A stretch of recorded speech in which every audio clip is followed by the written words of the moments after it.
Paris est excessivement important et c'était un peu normal qu'on puisse présenter à le public en général l'état de la question. C'était intéressant pour nous de le faire, d'autant plus qu'au Musée de la Civilisation s'intéresse au rapport entre la nature et la culture en général. Et on sait très bien que les sociétés qui ont mal géré leur environnement, la nature, ont été des sociétés qui sont souvent disparues. Et l'histoire nous raconte ce drame de certaines sociétés qui ont mal géré leur environnement, mais dont on les retrouve maintenant dans les musées avec des traces parce qu'elles ont complètement disparu. Donc c'est un enjeu pour nous qui était fondamentalement naturel. Ce matin, je voudrais insister rapidement et souligner le travail de M. Hilaire, parce que le musée, c'est d'abord et avant tout présenter aussi des expos. C'est aussi présenter des expos et jeter un autre regard. On va le faire par des conférences, par le cinéma, ce qui me paraît excessivement important. Le musée est un lieu pluriculturel qui a toujours utilisé tous les moyens pour communiquer. Je pense que c'est nécessaire de le faire. Mais on le fait aussi fondamentalement par les expos parce que c'est notre rôle. Alors, le travail de M. Hilaire est excessivement intéressant. Pourquoi? Parce que je dirais premièrement, il a pris le temps, ce qui est excessivement important dans nos périodes. Souvent, on fait les choses rapidement. Là, il a pris le temps de découvrir un terrain que nous, on ne peut pas découvrir naturellement, parce qu'on ne va pas. Et donc, il a été cet intermédiaire entre un lieu qu'il a découvert, s'est laissé pénétrer par ce lieu. Il nous l'a rendu d'une façon merveilleuse. Il nous l'a rendu, bien sûr, en noir et blanc. Mais il nous l'a rendu avec un sentiment excessivement fort, où à la fois on sent la puissance de ces territoires, la surdimension de ces territoires, on se sent un peu perdu, on est un peu traumatisé de toute la puissance, mais en même temps aussi la fragilité de ce que nous sommes, et la fragilité de ce territoire-là aussi. Et je pense que cette idée d'être un intermédiaire entre un territoire, entre un milieu, entre une situation, entre des enjeux et le public, il l'a très bien senti par l'image. Et c'est vrai que l'image porte beaucoup, hein. Les mots portent beaucoup, mais les images portent énormément. Et devant certaines de ces photos, honnêtement, je sentais le froid. J'entendais le froid, j'entendais la mer, j'entendais la glace. C'est assez troublant. Donc, merci beaucoup pour cette magnifique expo qui nous permet de pénétrer dans un monde qui nous est un peu étranger, fascinant, mais en même temps on sait qu'il est fondamentalement menacé, fragile, et que sa destruction va conduire aussi à des enjeux, parce qu'on parle beaucoup de réfugiés ces temps-ci, mais bientôt nous allons parler de réfugiés climatiques. Quelques mois de la COP21, des règlements climatiques, les émissions de gaz à effet de serre, la fonte des glaciers et de la banquise sont plus que jamais des thèmes d'actualité. À chacun de mes voyages en Arctique, je constate chaque fois un peu plus les effets dévastateurs de ce dérèglement. Les témoignages sont tous les mêmes. Pluie abondante en été, même dans le cercle polaire, ensoleillement en baisse dans cette même saison, tempête à répétition et changement de régime des vents, dégradation de la qualité de la glace de mer, la banquise. N'en déplaise aux climato-sceptiques, les conséquences sont multiples pour les populations qui vivent là-haut.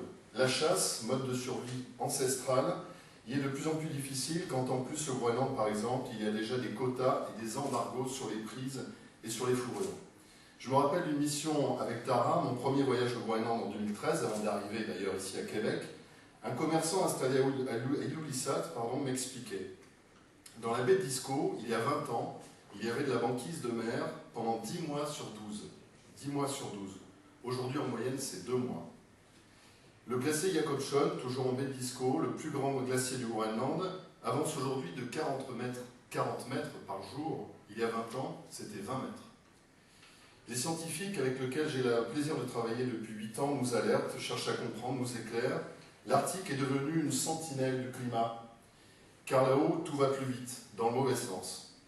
Mais le dérèglement ne se cantonne pas aux régions polaires, même s'il y est plus visible.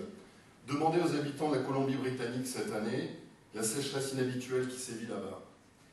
Les exemples, les recherches, les témoignages viennent maintenant des 4 coins du monde. Je me suis donné comme mission de témoigner, de photographier, de relayer, de sensibiliser.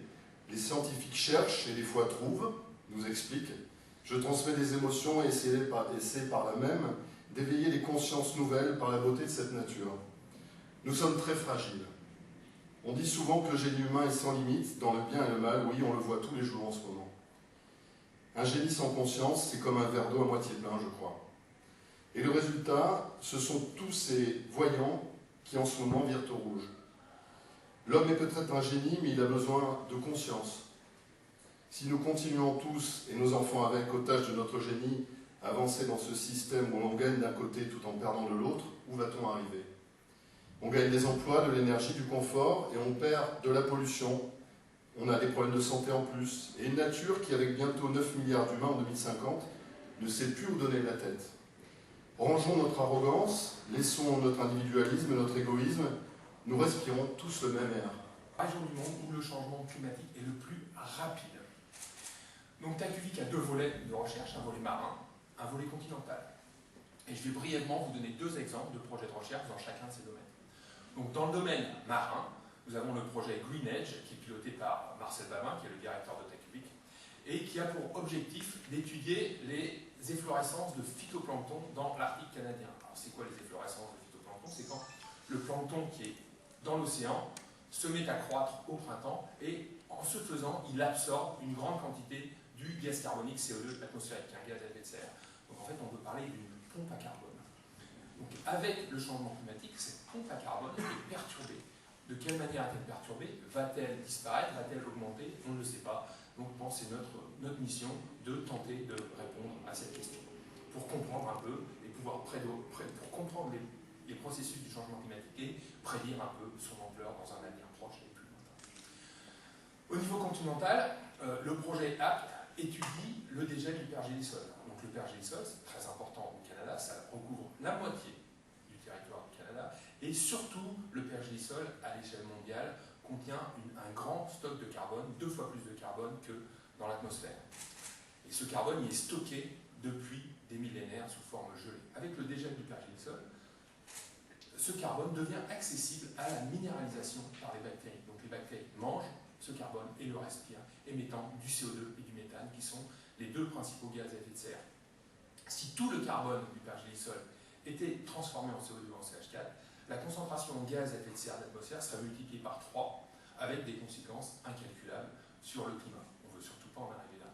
Donc nous étudions ces processus afin de comprendre leur ampleur et surtout leur vitesse.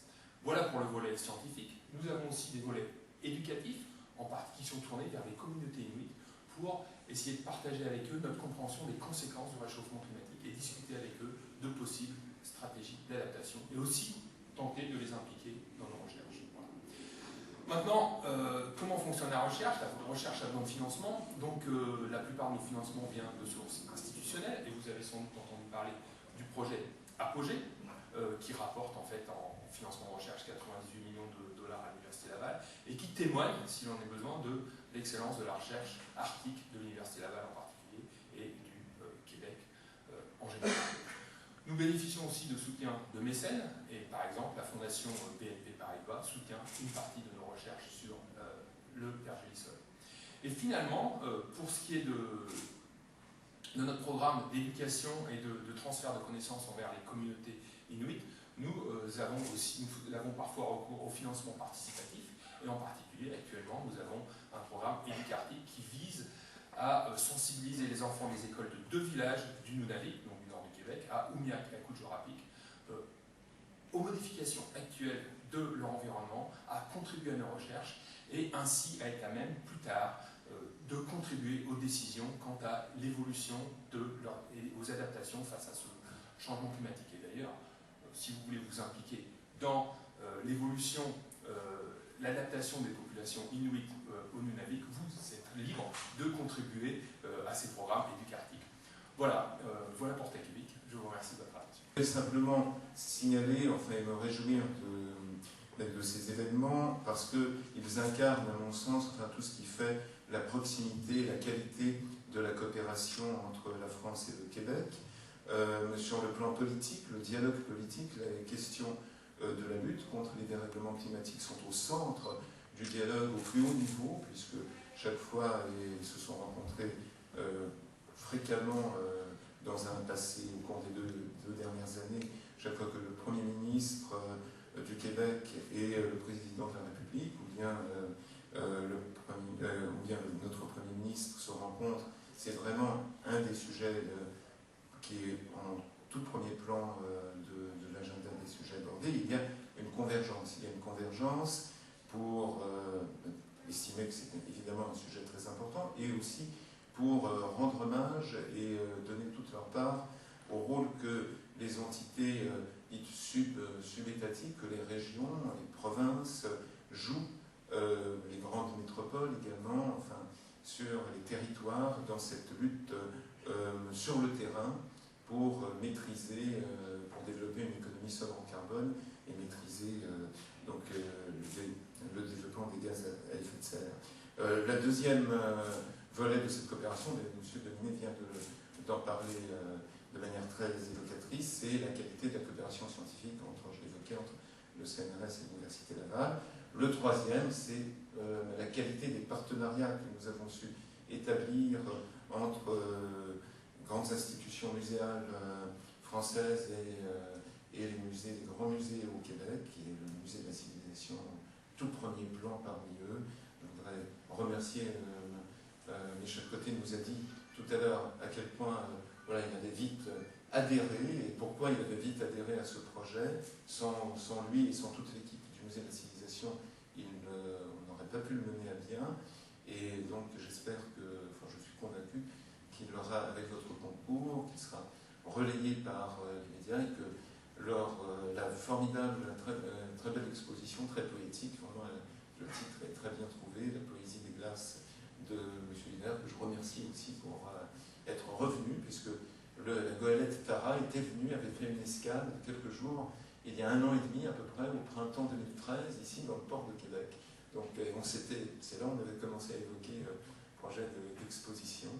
La conférence le 7 octobre, et aussi un événement, j'évoquais le rôle des territoires, des collectivités territoriales, le 27 octobre, en liaison, en coopération avec le groupe d'études des relations internationales du Québec, le GERIC, et l'École nationale d'administration publique. Il y aura cette fois à Montréal une journée de colloque avec des élus locaux de tout niveau, régions, petites communes, métropoles, français et québécois, pour évoquer comment on peut aussi maîtriser, développer une économie sobre en carbone et préserver la planète dont Michel nous a dit combien effectivement aujourd'hui il était important de prendre conscience que c'est de notre responsabilité à tous, chacun, de veiller à éviter le scénario du pire. Voilà. Merci beaucoup.